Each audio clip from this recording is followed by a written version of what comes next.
con la presentación.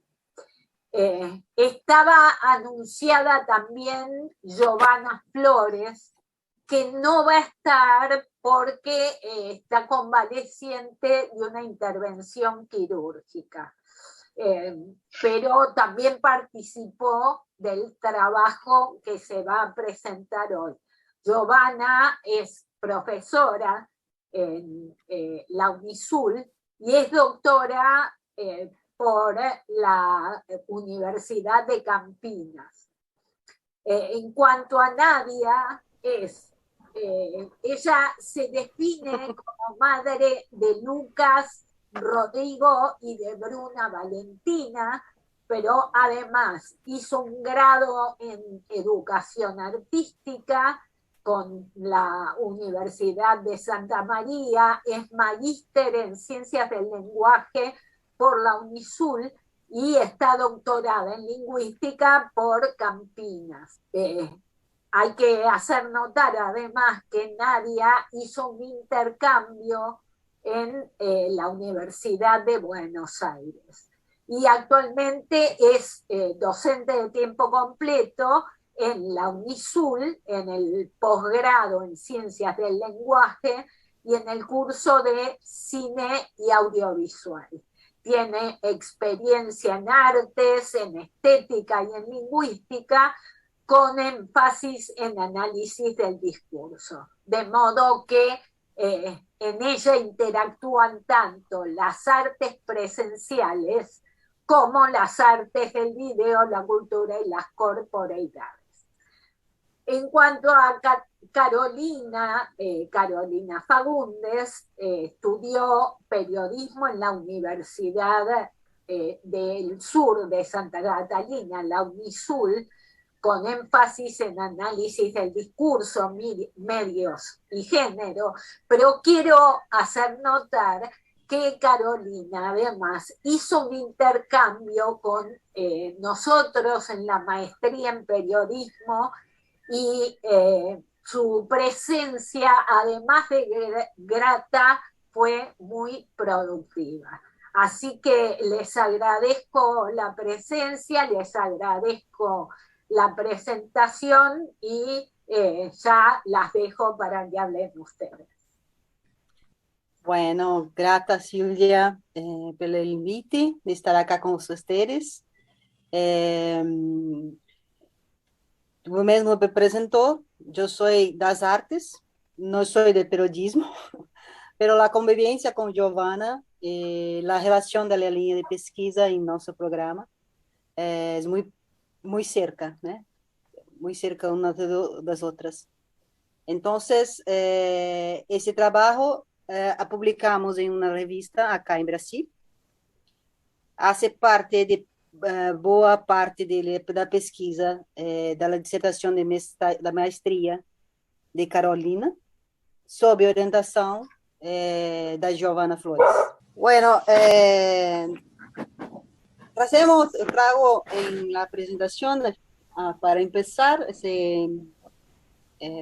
pintura, esa obra de Raquel Forner, una artista argentina, que habla mucho con lo que vamos a hablar con ustedes, pero el momento en que vivió en su lucha contra el fascismo durante la guerra, primero española y después la Segunda Guerra Mundial, y pela fuerza que su pintura trae para la discusión, para el lugar de las mujeres en Latinoamérica. Lo que nos motivó a hacer ese trabajo acá en Brasil, mucho determinante por las elecciones de 2014, el golpe de 2016 y las elecciones de 2018. Así que nuestro escenario político es muy complejo, muy conturbado, y que el papel de la mujer en la política brasileña es siempre una lucha de todas nosotras.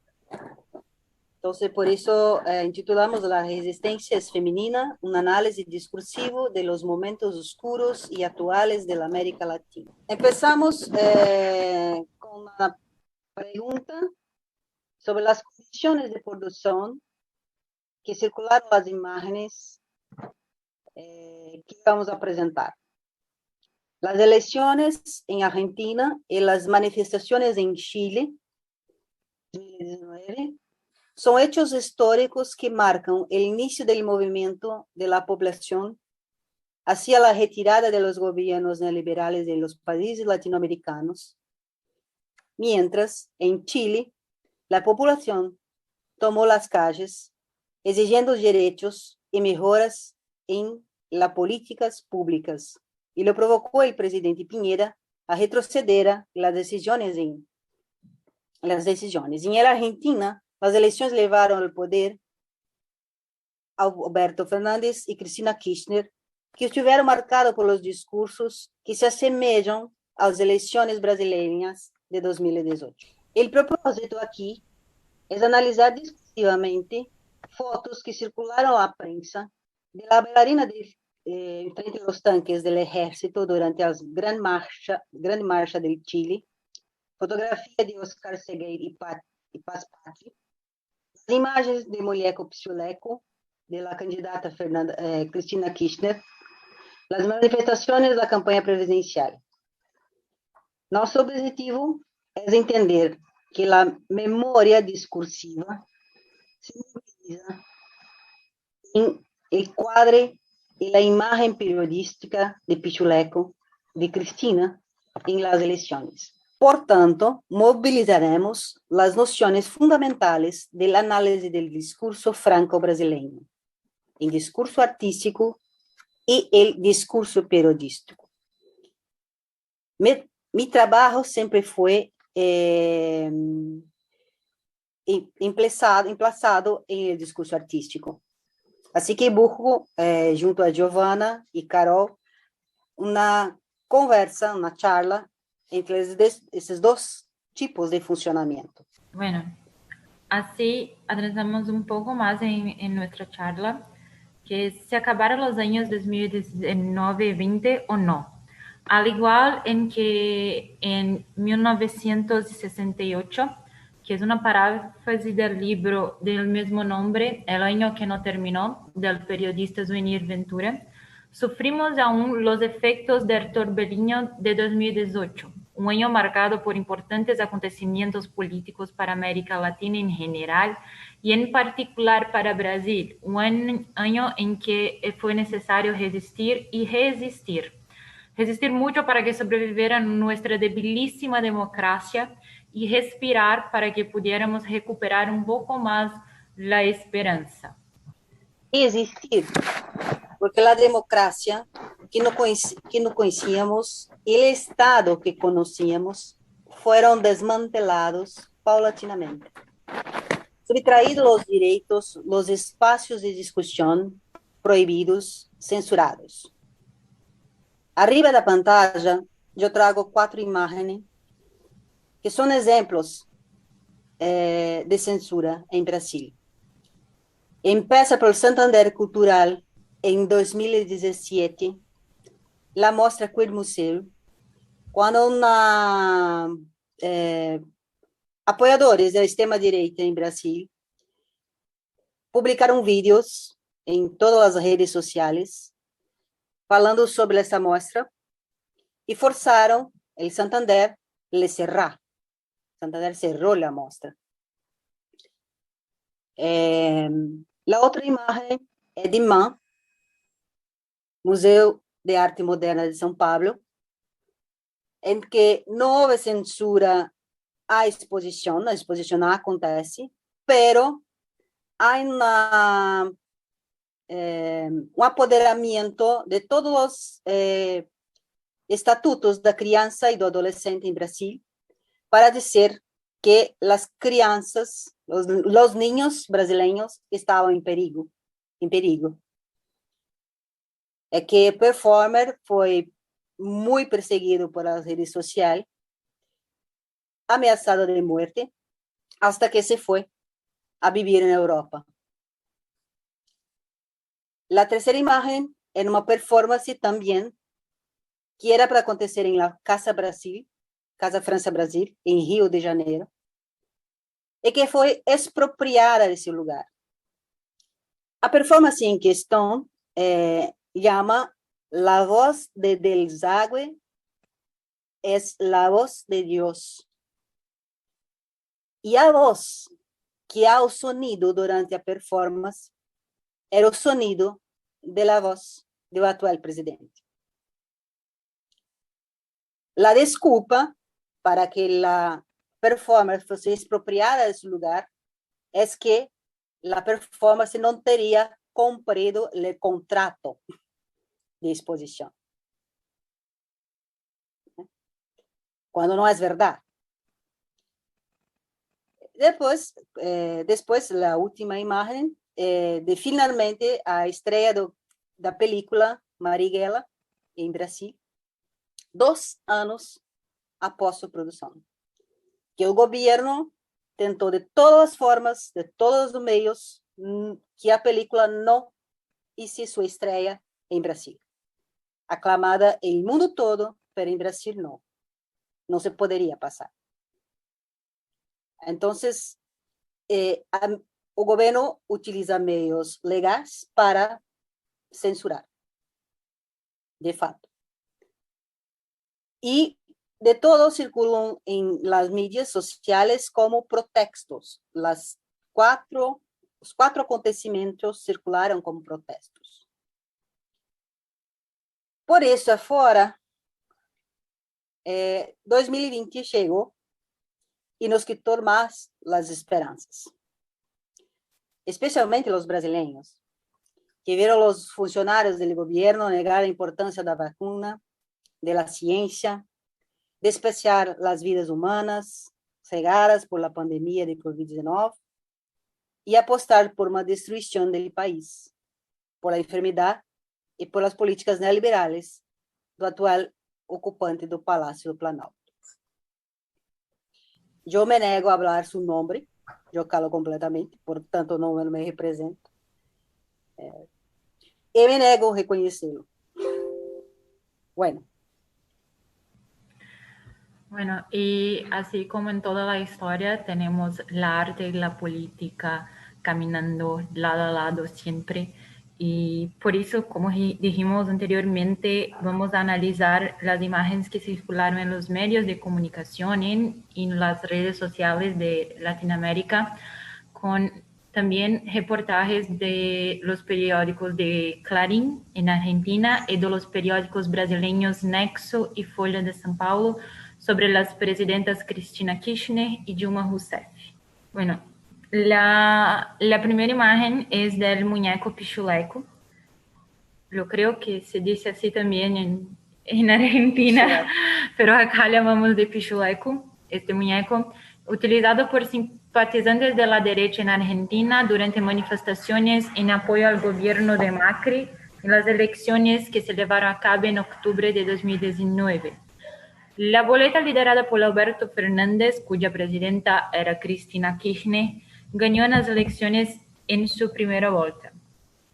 A partir de estas imágenes, podemos pensar en el tema de la memoria, como propone Péchet en O papel de memoria, en la que, con las comillas, la memoria debe entenderse aquí no en el sentido directamente psicológico de memoria individual, sino en los significados entrecruzados de la memoria mítica, de la memoria social, inscrita en las prácticas. O sea, toda la memoria que es trabajada por y para toda la población.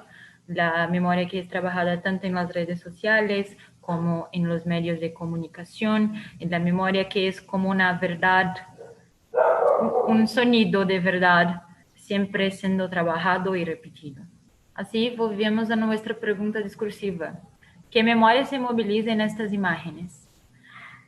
Aquí abajo tenemos también el pichuleco del presidente Lula, del presidente brasileño Lula, que también fue utilizada por la extrema derecha acá en Brasil, en nuestras elecciones de 2014 y 18. Acá tenemos el print screen de la reportaje de periódico Nexo, que habla un poco sobre la opinión de este periódico y de otros sobre el gobierno del presidente Dilma Rousseff, que es como un muñeco del presidente Lula. Discursivamente, entendemos aquí la memoria como un operador de la memoria social que lleva dentro de sí un programa de lectura, un camino escrito discursivamente en otra parte. Volviendo a las figuras 1 y 2, que están arriba, al reproducir el pichuleco con la imagen de la candidata de Argentina, los manifestantes están produciendo el efecto de repetibilidad, en el que el recuerdo que queda es que la izquierda latinoamericana está formada por ladrones, presidiarios y que no puede ser electa. Así entendemos que el régimen de repetibilidad no es una repetición de palabra por palabra, sino una regularidad que conduce a la resignificación en un efecto de paráfrasis. Por lo tanto, la paráfrasis tiene lugar en la reproducción del pichuleco en las manifestaciones en Argentina con los mismos dichos sobre la izquierda brasileña y los candidatos más populares en ambos países. Esto produce el efecto de que todo el movimiento de izquierda está formado por delincuentes presidiarios. En el límite, la repetibilidad de esto significa retoma a nivel interdiscursivo el peligro del fantasma comunista. Significados que circularon ampliamente durante los regímenes dictatoriales de derecha de los años 60 en América Latina. Y acá, Cristina Kirchner no fue para el cárcel, pero Lula sí. Lula casi fue preso y ahora es inocente, está cada vez más ganando las batallas judiciales y está se probando inocente día por día acá. Entonces es siempre una memoria producida también. No es solo el régimen de repetibilidad con algo 100% verdadero, es también la producción de estos sentidos. Bueno, o que es común, los funcionamientos y que podemos leer en el objeto de análisis, es un funcionamiento do discurso de odio de las redes sociales que migran para los periódicos. Para entender el discurso de odio, recordemos a Zizek, ¿no? El discurso de odio marcado en varias manifestaciones también llama nuestra atención a este efecto de paráfrasis en este régimen de repetibilidad. Zizek, en su obra Violencia, 6 reflexiones laterales, afirma que es necesario retroceder. En la forma que le entendemos la violencia subjetiva, visible, identificable como delitos de terrorismo y enfrentamientos, para entender otro tipo de violencia, que es la violencia simbólica encarnada en la lenguaje.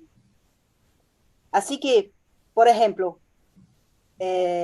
cuando repetidamente le hacen locuras en ditos de extrema derecha acá, lo repiten tanto los apoyadores de extrema derecha en sus redes sociales, cuanto los de izquierda, los opositores, porque parece una locura lo que habla. Entonces los opositores dicen, mira, qué loco, hablando eso, y repiten lo mismo. Al que pasa es que el algoritmo de las redes sociales no entiende quién es de derecha, quién es de izquierda, sino el contenido que está allí. ¿Perceben? Entonces, cuando yo hablé que no hablaría el nombre del ocupante de Planalto, es porque es una resistencia posible, una saída posible con relación al lenguaje. Mas há outro tipo de consideración que hacemos a respeito do funcionamento do discurso de ódio, que está muito presente nas manifestações callejeras, incluso nas redes sociais, como ha dito agora. Minimizando a alguien cuyos temas se escriben en las formaciones ideológicas y discursivas de este discurso de derecha. Casarín y de Souza, 2019, hablaron que cuando se rompe el estado normal de las cosas, y ahí conversan con Zizek, comillas, emergencia, la intolerancia, la discriminación, el acoso materializado en discurso de odio, es decir, la violencia simbólica se encarna en la lenguaje, buscando irromper la reproducción y relaciones de dominación y subordinación. Así que esas relaciones es que son do nivel de la repetibilidad. Son as regularidades que se repiten en periodismos brasileños y también en los medios de comunicación. Es esto que más se utiliza. Acá tenemos la reportaje de Folha de São Paulo, que es uno de los mayores periódicos acá en Brasil. Esta reportaje salió un año antes de la elección de presidenta Dilma Rousseff, que disse que o grupo de Dilma planejou secuestro de Delfim Neto. Dilma Rousseff fue una resistencia en nuestra dictadura militar en los años 60 y tenía muchas historias sobre ella, sobre su participación en otras cosas, y esta historia sí surgió en este momento que salía su nombre para la presidencia y estaba cierto de que sería ella, y así empezaron a hablar un poco más, sí, que empezaron a hablar un poco más sobre su participación en este momento histórico. Pode passar, Nath. De este reportaje tenemos como secuencia discursiva para la análisis un grupo clandestino del que formaba parte la actual ministra principal de la Casa Civil de gobierno Lula, Dilma Rousseff, planeaba secuestrar a Delfim Neto. Dilma sabía que el grupo estaba tramando el secuestro. Es importante señalar acá las condiciones de producción del periódico de la Folha de São Paulo, así como su inscripción dentro de una formación discursiva dominante. Es importante enfatizar que la formación discursiva del diario está completamente alineada con la formación discursiva dominante de la gran prensa en Brasil. Así, Folha de São Paulo tiende a posicionar-se contra a esquerda, incluso na história recente de Brasil, com seu apoio ao golpe militar de 64 e ao golpe institucional e midiático de 2016 contra a própria presidenta Dilma. Assim que não é só a repetibilidade, é também, como já falou Nadia, sobre as condições de produção, sobre o que está ocorrendo neste momento, quiénes son las personas envolvidas, o qué está aconteciendo para que tengamos este tipo de reportaje. Por eso, la Folha de São Paulo publicó este artículo en 2009, cuando Dilma comenzaba a cotizar para la candidatura del PT, lo mismo partido del presidente Lula, recordando el periodo de la dictadura, cuando Dilma estaba en la oposición armada. El diario refuerza los dichos de que Dilma era una guerrillera, asesina y otros tantos nombres que fueron usados en su contra por los medios de comunicación y también las redes sociales durante su periodo de candidatura y gobierno. Es decir, el discurso periodístico en este caso moviliza esta memoria de guerrillera, esta memoria que Dilma fue y siempre será una terrorista, dictadora, comunista. Así que tenemos que En el caso del periodismo, este mismo significado de Dilma guerrillera fue repetido innumerables veces en varios periódicos durante el año, ya sea con historias o con imágenes. El mismo significado que se repitió constantemente para cristalizar este efecto de mujer comunista, guerrillera, una mujer guerrillera y no una presidenta, significando que luego se adhieren al significado de criminal. En otras palabras, hay una superposición de significados que van reiterando una posibilidad de condenación. Los sentidos no se desplazan, se deslizan, siempre superpuestos en un personaje condenable. En otras palabras, el golpe institucional que sufrió Dilma fue también mediático, un proyecto de la extrema derecha. Es importante hablar acá también que estamos mirando estos dos reportajes que fue de Nexo, antes y fue también de Folha de São Paulo, pero teníamos en este momento prácticamente todos los medios de comunicación hablando lo mismo, tanto en la televisión, cuanto en los medios de prensa, como los periódicos, en las redes sociales. Y lo más importante es porque no es, cuando hablamos de un proyecto, es porque lo vimos una resistencia femenina, simplemente por ser femenina también, por estar en el lado de la contra esta extrema derecha, pero fue un proyecto que se inició ante 2014, fue 2015, en el golpe de 2016, 17, 18, las elecciones del actual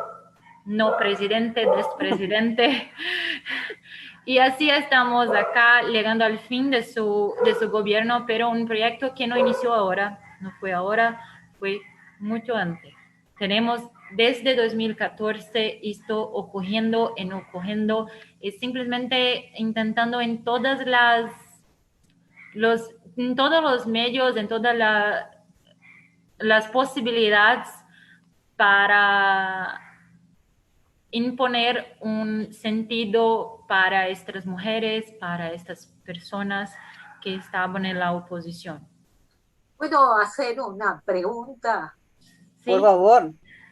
¿En qué medida se puede separar esta resistencia que es femenina del proyecto atacado por el discurso de odio que es de izquierda? Y lo pregunto porque en la Argentina hay una mujer que fue guerrillera y que ahora está instalada en un proyecto de derecha y no resulta criticada ni por las calzas que usa, ni por, digamos, no usa calzas, pero no importa, no resulta criticada y es mujer y fue guerrillera, sé que es Patricia Bullrich. Entonces, por ahí me da la sensación de que el ataque que se hace desde estos discursos de la memoria que recuperan discursos de los 70 tienen más que ver con el ataque a la izquierda que con el ataque a la mujer, pero no sé, ¿qué piensan ustedes? Yo creo... ¿Posso falar primero, Nadia? Pueden, claro. Yo creo que acá tenemos que hacer una diferenciación importante, porque, por ejemplo, cuando hablamos de Argentina, solamente Argentina, también un poco más de Chile, un poco más, creo, también tenemos como Uruguay. Estamos hablando de países que ya tuvieron otras mujeres en posiciones de la resistencia máxima. Ya tuvimos otras mujeres en estas posiciones, ya vivieron así. Entonces, hoy hay una diferencia de izquierda y derecha, no tanta diferencia así, pero hay la extrema derecha y la izquierda, creo que es más visible do que acá en Brasil, por ejemplo, porque cuando hablamos de Brasil y hablamos solamente de Dilma, hablando como la máxima resistencia sea una mujer en la máxima posición de autoridad. Estamos hablando de principalmente un país que es extremadamente patriarcal y es extremadamente de derecha. Acá tuvimos un presidente que un poco más progresista por años y que, claro, en los ojos de muchos es la extrema izquierda, pero no es. Y tuvimos una mujer en este momento en un país que no tuvimos otro ejemplo, que es la primera que aparece y es la primera principalmente con fuerza y con histórico, porque así como otras en Latinoamérica tuvieron un histórico de resistencia armada, acá esta es la primera en alegar en estas posiciones. Por eso lo creo que tenemos que mirar.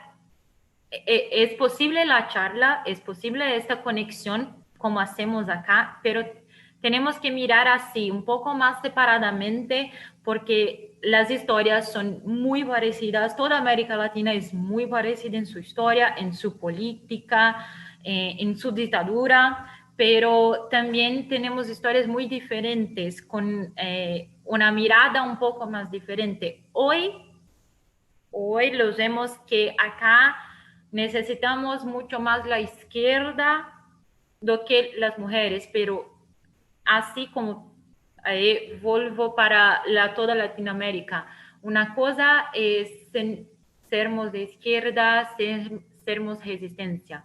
Otra cosa es sermos resistencia dentro de la izquierda, como son la mayoría de las mujeres de izquierda, porque acá vivimos en una sociedad extremadamente machista, extremadamente patriarcal, en que no tenemos este Misógina. espacio para adentrar. Entonces creo que son camadas que tenemos que ir hablando y haciendo esas conexiones para que podamos comprender un poco mejor. Así es lo que miro. Y No lo sé que si- pasa también, que importante resaltar, es que los ataques que Dilma sufrió no fueron solo políticos, Nunca sino fueron. nunca fueron. Todos los ataques verbales, en su gran mayoría, eram ataques sexuales, de contenidos sexuales, directamente. O que pasa, os memes e na internet, memes do atual governo falam de comparam ele com louco, com alucinado, Con incapaz, com como? incapaz, imbécil. Incapaz, imbécil, enfim, como falei, né, da performance, a voz de deságue, que o que abra, que sai de sua boca é deságue, pero jamais hace um ataque de cunho sexual. E com Dima não, por ser mulher, simplesmente por ser mulher. Então, e outras mulheres de la extrema derecha, também temos acá, hablam como se nosotras, mujeres políticas de direita, somos bonitas e hacemos depilação. La de izquierda son másculas y cabeludas. Tenía muchos picos. Y lo Ditos de creo, mujeres de izquierda, de derecha.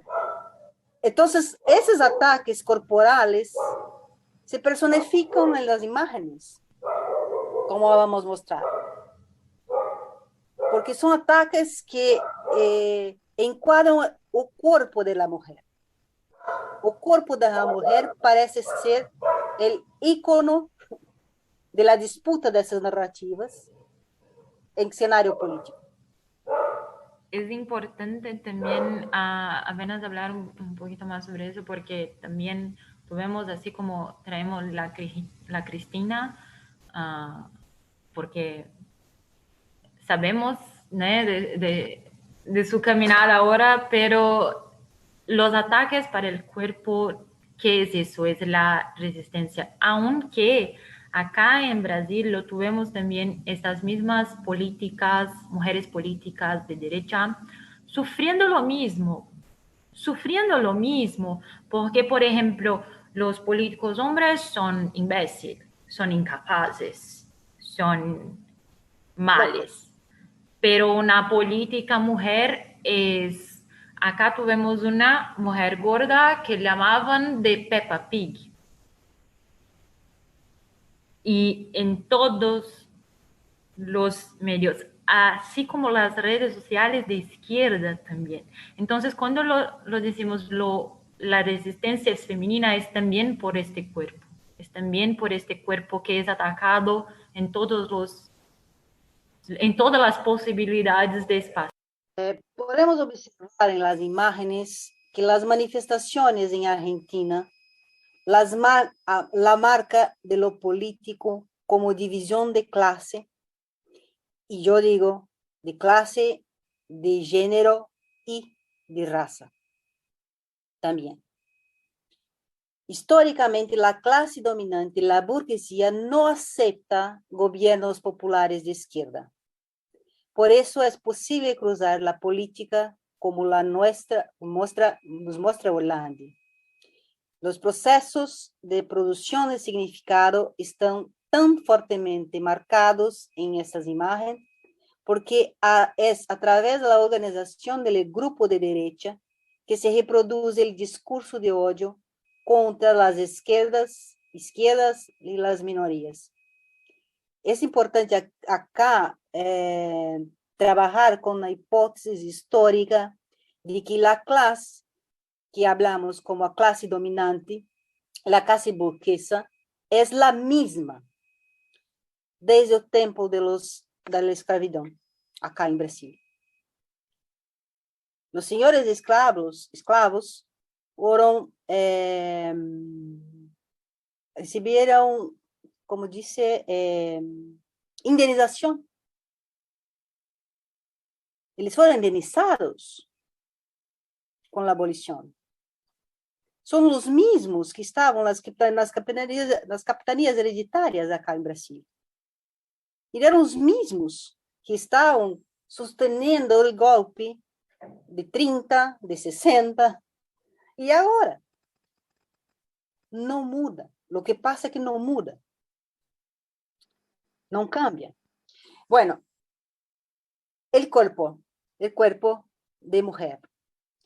El registro fotográfico fue tomado el 25 de octubre de 2019 por la fotógrafa chilena Paz Pachi y Oscar Seguel. Ese día, en varias actuaciones, se apoderaron de la Plaza Italia y la foto de esa bailarina se viralizó en la internet. Entre los muchos pasos de baile que se realiza la bailarina, este clique del grand jeté, un salto que consiste en lanzarse las piernas abiertas y estiradas, ha convertido en un ícono de libertad aclamada pelo pueblo chileno. Me permito leer a ustedes una parte de nuestro análisis sobre ese cuerpo. La imagen nos muestra el cuerpo de una mujer en vuelo, frente al tanque de guerra. El equívoco de la imagen se muestra el enfrentamiento de la ligereza del movimiento corpóreo de danza contra el peso constante del metal del tanque de guerra y, al mismo tiempo, un régimen que dominaba ese país. ¿Qué puede hacer un cuerpo de mujer frente al poder militar? Esta es una pregunta. El movimiento ligero, fuerte de la bailarina Catalina Duarte es captado por el certero clic de otra mujer. Este momento exacto materializa más que un registro fotográfico. Podríamos decir que es más bien un registro de sororidad. Los gestos ligeros y delicados del ballet clásico van a la aspereza del asfalto, a la aspereza de las calles y afrontan el peso y la brutalidad de las armas de guerra. En ballet se necesita mucha fuerza corporal para se lanzar un cuerpo en vuelo y producir un efecto de ligereza en aire. Pero se trata de una fuerza no aparente, de una fuerza tácita en comparación con la exposición explícita y excesiva de las armas de guerra. Otro significante acá es que a bailarina viste rojo, que además de ser uno de los colores de la bandera de ese país, también es un símbolo de resistencia. El color rojo remite a significados de lucha. El vestido rojo en este cuadro está en pleno combate con el tanque de guerra. Bueno, y ahí, para hablar con esa textualidad, traemos otra foto, que aun cuando colocamos junto a ella, otro registro fotográfico de un tanque de guerra y cuerpos. Bueno, aquí estaba describiendo. Acá se trata de uma operação militar em la comunidade Manguinhos, Jacarezinho, em Rio de Janeiro, em 2017. Um ano antes do pleito eleitoral atual, né? O informe de R7 é uma disputa por força militar e, comillas, como funciona normalmente a comunidade lejos de la acción del crimen. La imagen, un militar, un tanque de guerra, una mujer siendo registrada, mientras otra con su niño en brazos y espera. Significados e imagens que se confrontam em seu equívoco e se interpelam frente à realidade de la dominação de la resistência. Imagens que convocam eles superponem a los aparatos ideológicos y represivos del Estado, tal como ensinou Althusser. Trazemos esse outro registro que nos atrevemos a chamar de uma vitória à vista, que se afirmou em 2016. Por estas relações, el poder del gesto de Catalina, a bailarina del Chile, traspassa la frontera de su país y nos devolve algo de esperanza que nuestras piernas puedan saltar y que los tanques no nos persigan más. Esta foto es só uno de los registros que circuló en la imprensa brasileira de la perseguição e o funcionamento desse discurso de direita sobre o corpo da presidente Dilma em todos os jornais, em todos os periódicos acá. E este ponto também traemos a noção de gênero, então, para essa discussão, como já vimos antes. Dentro de um contexto patriarcal, o gênero também se converte em uma forma de resistência, assumindo posições deliberadamente negada para as mulheres. Para mirar as mulheres, o discurso periodístico é necessário volver à noção de lugar social que existe a partir da formação social. E como hablamos de um lugar social, também estamos falando de práticas discursivas, pero principalmente de um espaço empírico determinado por las relaciones actuales, institucionales, de poder. Es decir, cuando hablamos de ese lugar social de la mujer, es mujer occidental, determinada por el patriarcado occidental.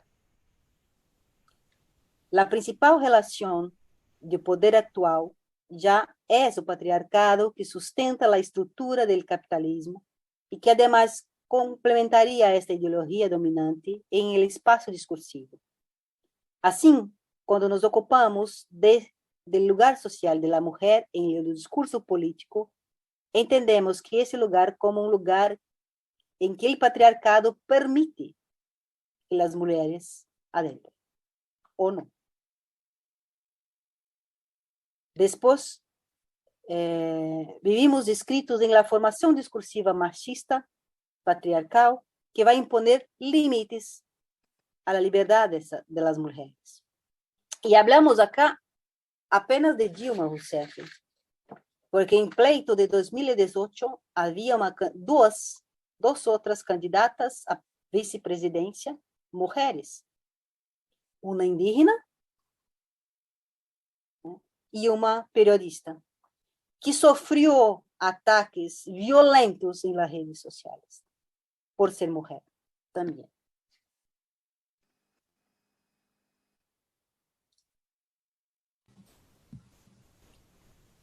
Y así traemos un poco también de Argentina con Clarín y la propia Cristina.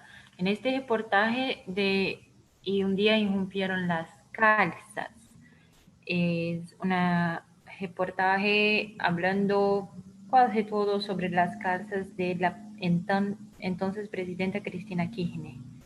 Pode passar, Nadia.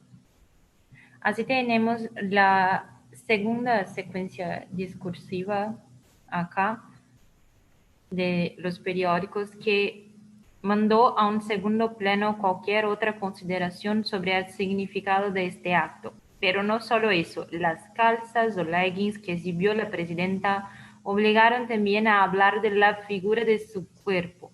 Las más observadoras destacaron la buena forma de las piernas de una mujer de 60 años.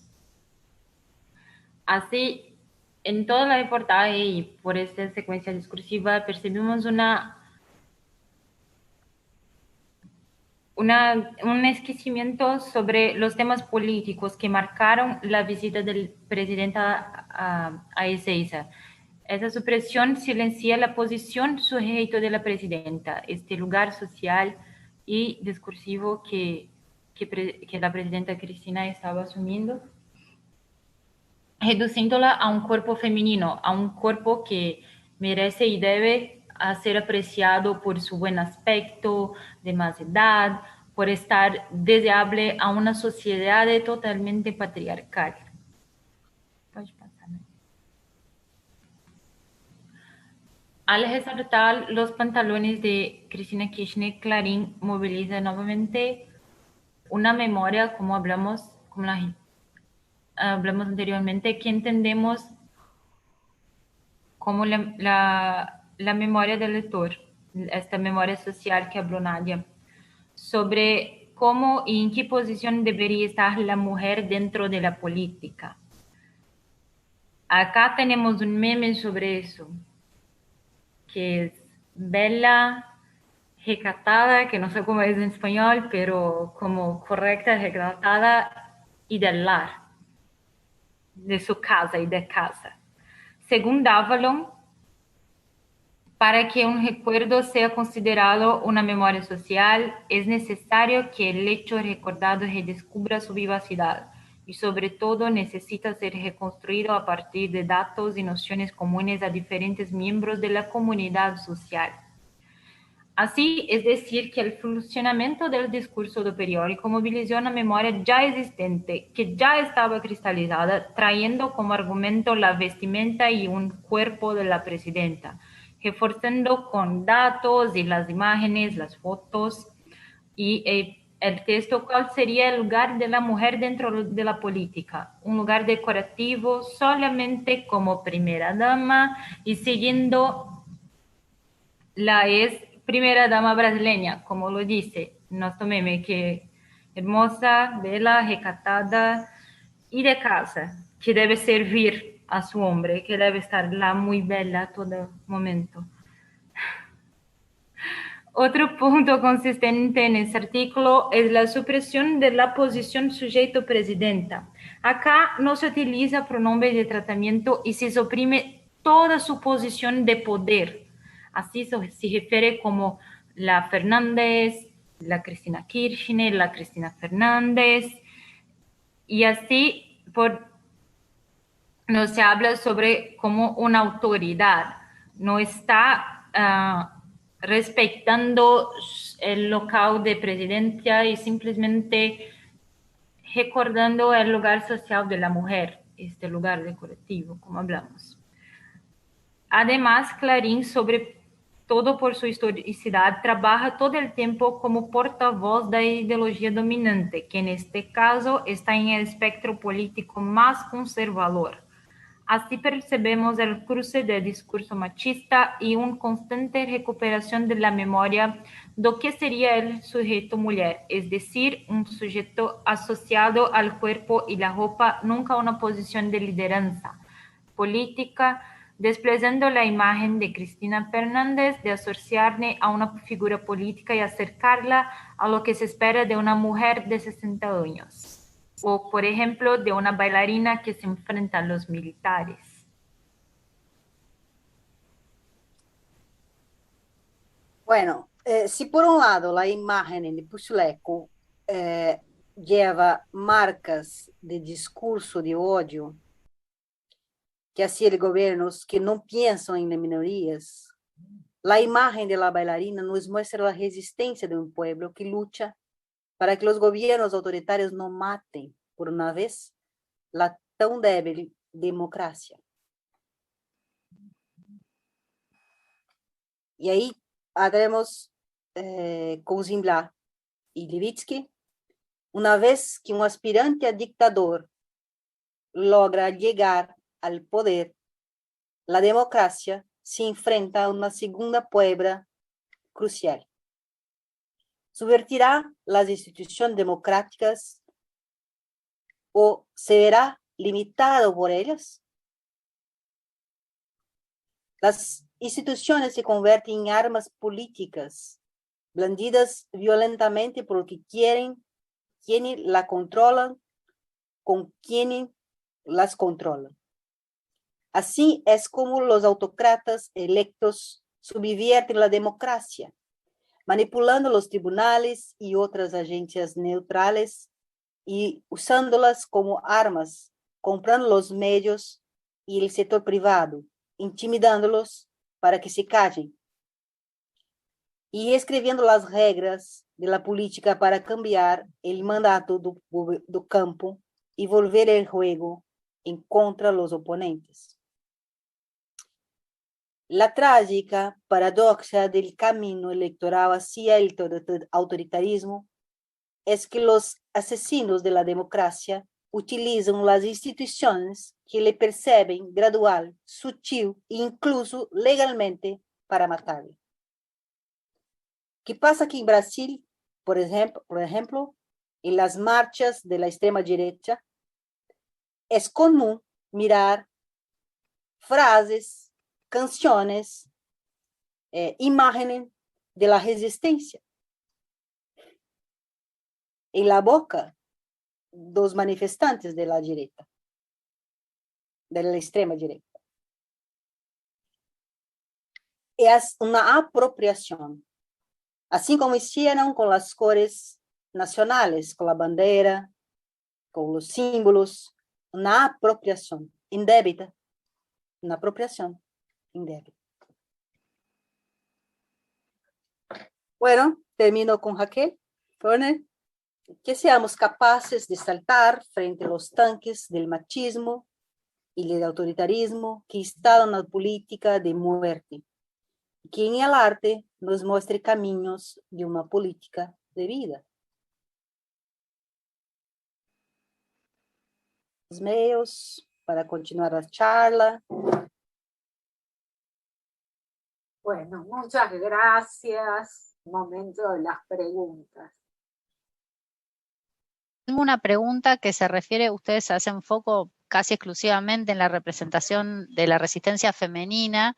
Y yo estaba pensando en otras imágenes históricas, perdón que hable en castellano y no en portugués porque no hablo portugués, perdón por eso, otras imágenes históricas de resistencia que no necesariamente son femeninas. La primera que pensé es el señor frente al tanque en Tiananmen en China. Entonces, si hay alguna diferencia que tiene que ver con lo femenino o si estas imágenes que ustedes presentaron, que son muy interesantes, son imágenes de resistencia en general y después la representación que se hace de eso, como ustedes dijeron en el caso de Cristina, en el caso de la bailarina y todo, sí es una representación genderizada o sí, genderized, no sé cómo decirlo en portugués, perdón.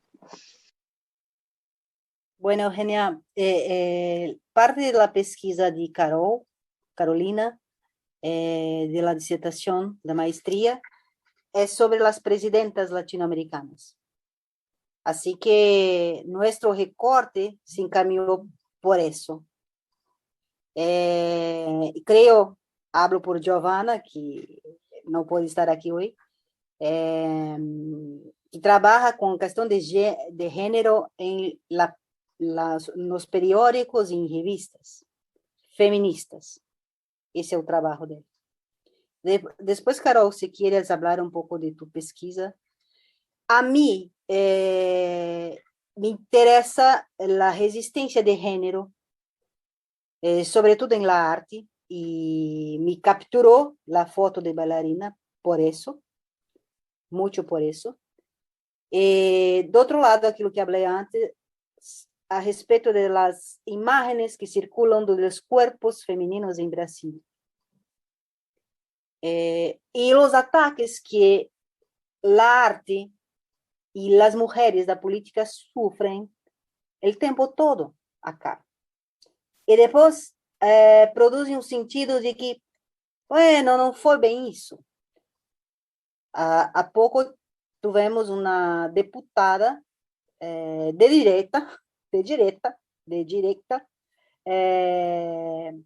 em congresso que foi assediada. E o deputado disse, não, estás enganada, não foi nada disso.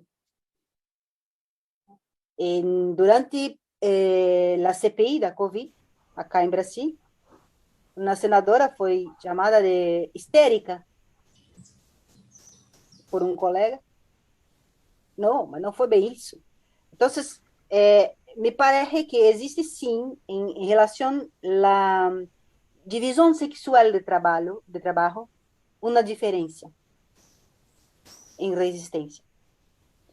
E se encontram esses corpos no lugar de la lucha e da resistência com as minorias. Esse jovem chino em frente ao tanque era uma das minorias em aquele contexto histórico. Assim como Marighella, também no contexto histórico acá em Brasil. E por isso mesmo, essa censura à película agora. Los ataques a los deputados homosexuales es común. Al senador también, a poco se pasó acá en Brasil. Entonces, hay una misoginia, una homofobia y una violencia de género instalada. Lo que pasa es que por eso que, olhando as regularidades do discurso, percebemos que os modos do discurso de ódio, em sua potente circulação, como falei antes, porque replicam tanto os de direita quanto os de esquerda, replicam. Então, abre-se a um maior número de pessoas e é eficaz sobre esse aspecto. E destampona o ódio nas atividades ordinárias, comuns, cotidianas. Frases do atual do Puente do Planalto que incitam a violência em toda a sua carreira política contra as mulheres. Perdão, mas é tão doloroso isso falar, porque não passa nada com ele, mesmo antes de se tornar presidente. Não passa nada. Comprendo, gracias por la explicación.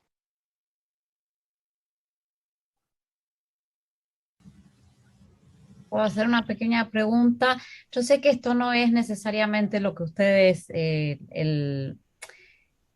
uno de los casos que ustedes tomaron, pero al ver los casos que tomaban, me preguntaba si notan, aunque sea sin hacer obviamente una investigación, pero si notan, digamos, un caso también que podría calzar es el de Michelle Bachelet en Chile, como una presidenta que viene mujer, que viene de la izquierda, que viene de una juventud más, más radical, eh, y entonces consciente de que, digamos, que mi pregunta es injusta porque no es necesariamente un caso que ustedes toman, si creen que el estudio se podría expandir al caso de Michelle Bachelet, intuitivamente, qué similitudes y qué diferencias creen que podrían encontrar en el caso chileno y en el caso de Bachelet.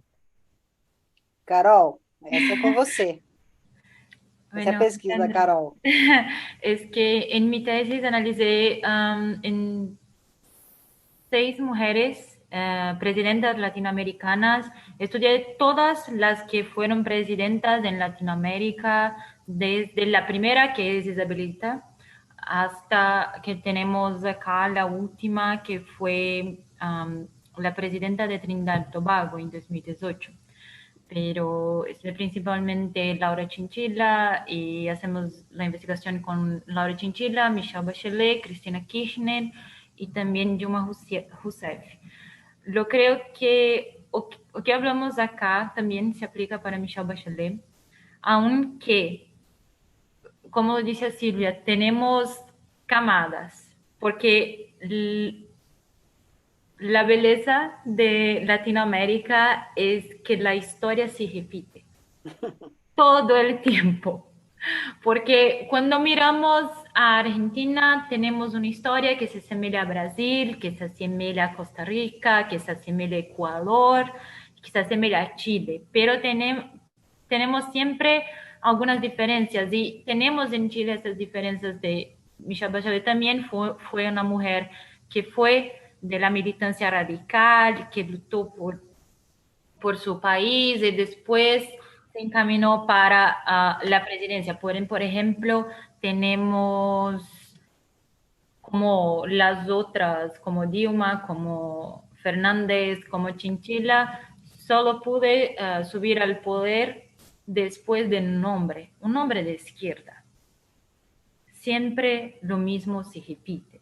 Siempre, siempre, siempre. Entonces, creo que se aplica así, y se aplica también en lo cuerpo, porque cuando hablamos de la resistencia femenina acá, no hablamos solamente de esta posición, la posición femenina, la posición que se impone, la posición social que debería estar, pero del cuerpo también.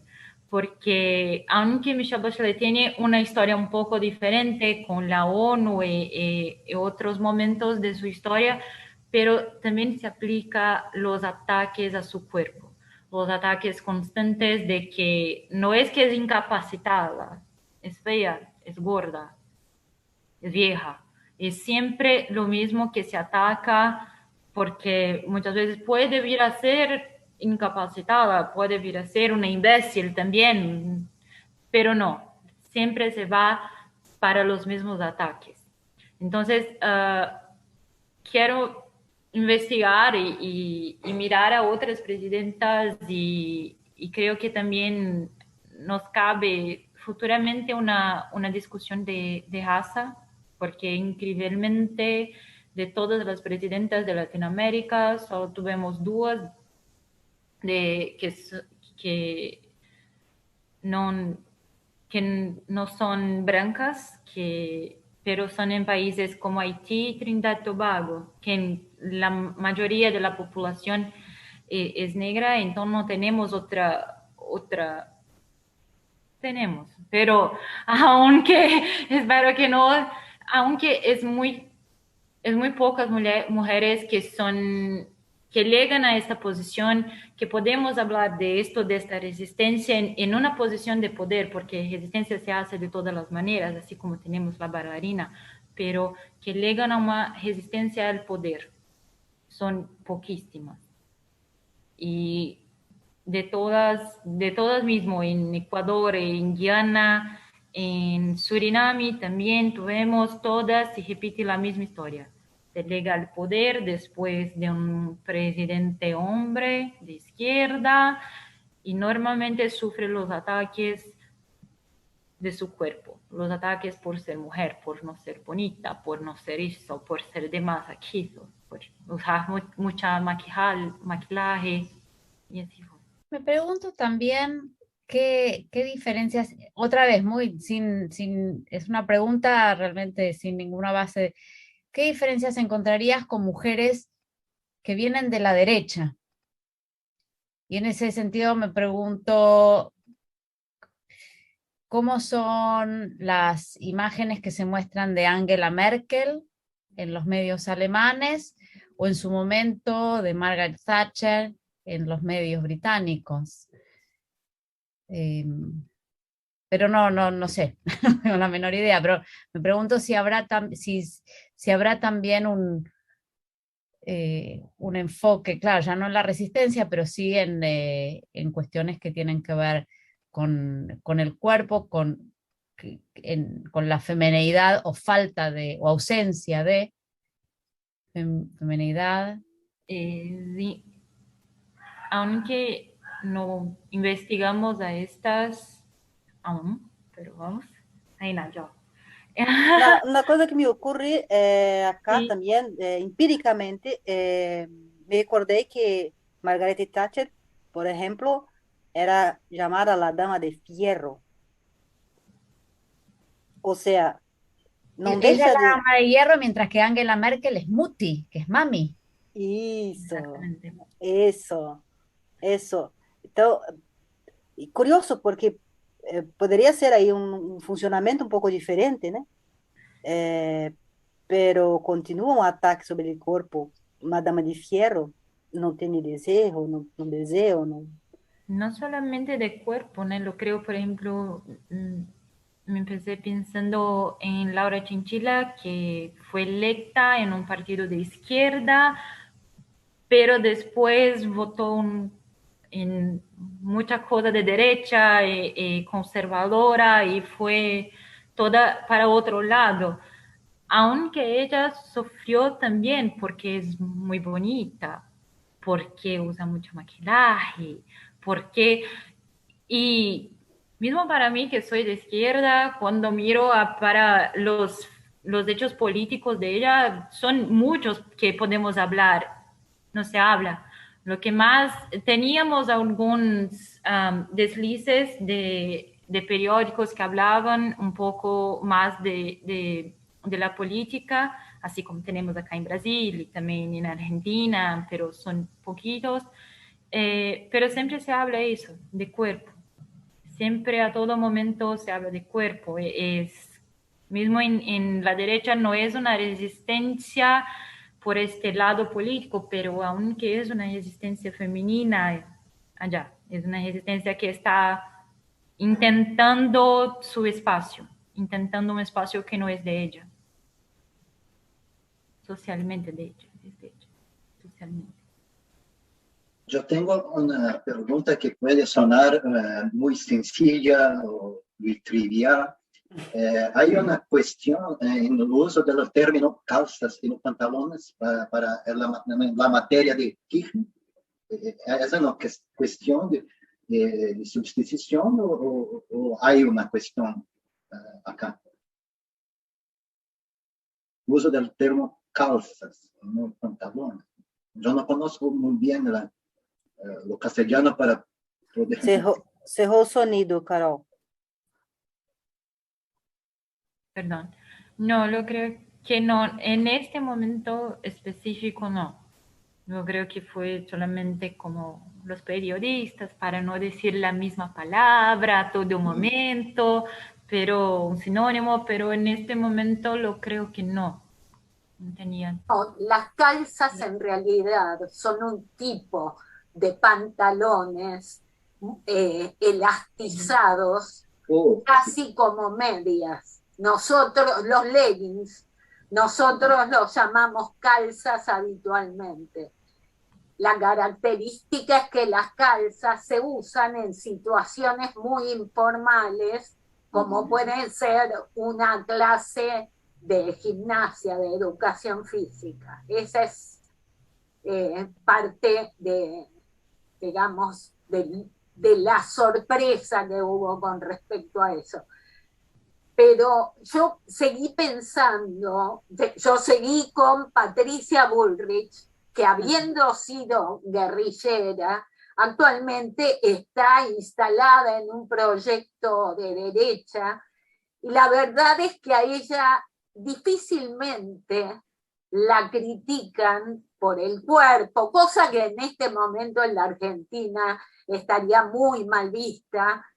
Ella misma se critica por el pelo, ella a sí misma, pero la verdad es que la han criticado por ser borracha, tal como habrían criticado a un hombre. Eso, en todo caso, me parece que es disruptivo con esta imagen de mujeres que se convierten en objeto, o porque cumplen con el objeto mujer hegemónico o porque no cumplen con ese objeto, ¿no? Me parece que es interesante la diferencia, ¿no? La pregunta que hizo Andrea sobre Merkel y Thatcher, me parece que caía, esa era mi pregunta, así que ya fue. Claro, claro.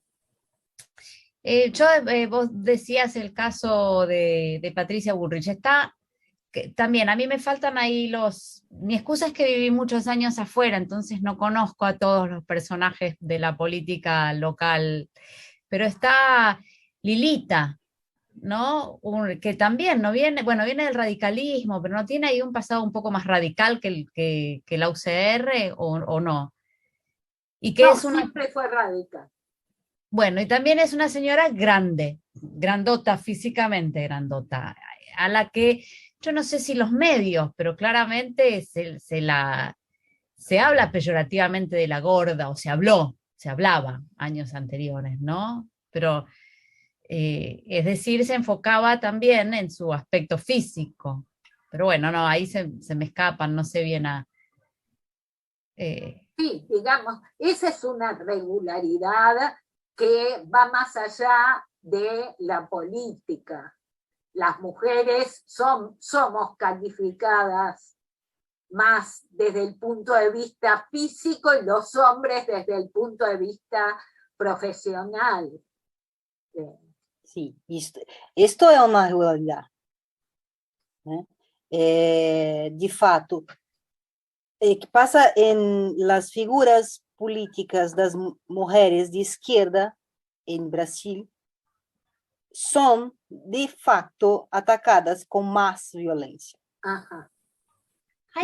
Lembramos do fato, o assassinato de Marielle Franco, Sí.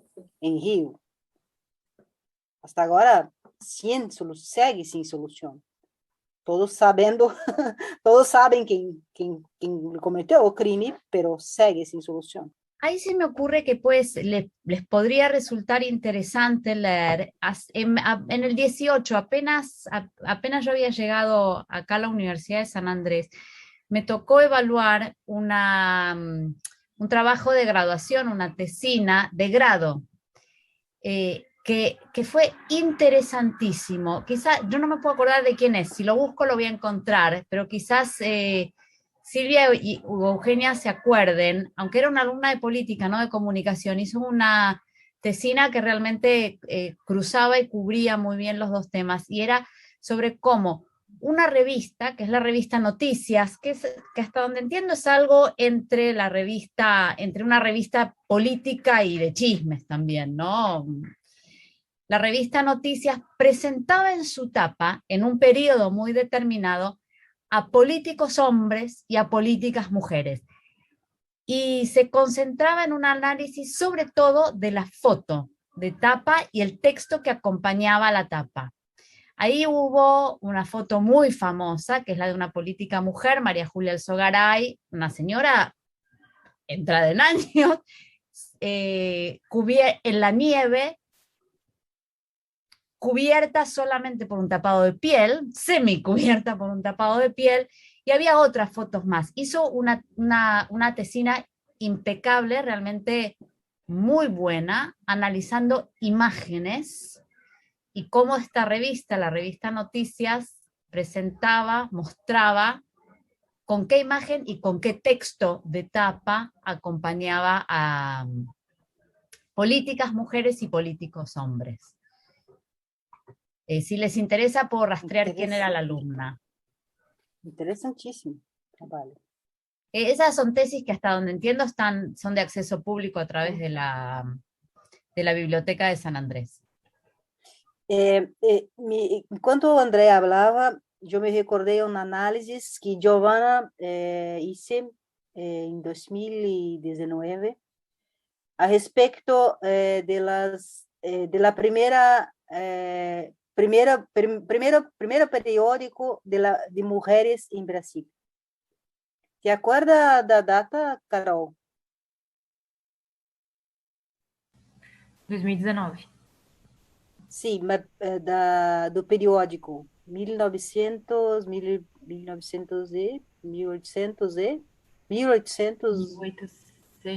de 1800. No me acuerdo ahora, pero Giovanna empezó el análisis con la pregunta respecto justamente de un jornal producido por mujeres en aquella época, y cómo que las mujeres entonces podrían tomar su posición política. Aí eu quero recuperar agora uma parte de nossa pesquisa que diferencia o lugar a posição do sujeito do discurso e a posição do sujeito social, que é muito importante. Bueno, a posição do sujeito social são mulheres assumindo um periódico, quando não era um exercício para as mulheres. Por outra parte, esperaba-se una posición sujeto en un discurso que hablase para las mujeres de su libertad, de sus posibilidades profesionales, etc. Lo que pasa es que Giovanna mostró que el jornal, el periódico funcionaba exactamente como el periódico liderado por hombres. Porque no cambió la posición discursiva, solo a posición social. Las mujeres hablaban de trabajo, carrera, todo más, pero deberían permanecer con la casa organizada, esperando a su marido, con cuidado con los hijos. Entonces, há aí uma alienação do trabalho de casa à mulher. E as mulheres daquele jornal, daquele periódico, assumiram a mesma posição. Não houve câmbio. Então, quando pensamos, por exemplo, em la posição do sujeito mulher em la política brasileira, há sim uma diferença em ataques à posição sujeito mulher política de esquerda e posição sujeito mulher política de la derecha. Brasil passa por um período obscuro, tremendamente obscuro, do ponto de vista das instituições, incluso. Recentemente, esse ano, em plena pandemia, houve um caso de uma parlamentar de derecha que foi atacada em seu departamento la noite. Sofreu violência física, olho rojo, hematomas. Seu marido estava em departamento e não lhe ouviu nada passar. Em entrevista aos periódicos, a parlamentar falou que ela tampouco acordou cuando acordó, ya estaba así. Muchas gracias por la presentación y como siempre pido que abramos los micrófonos para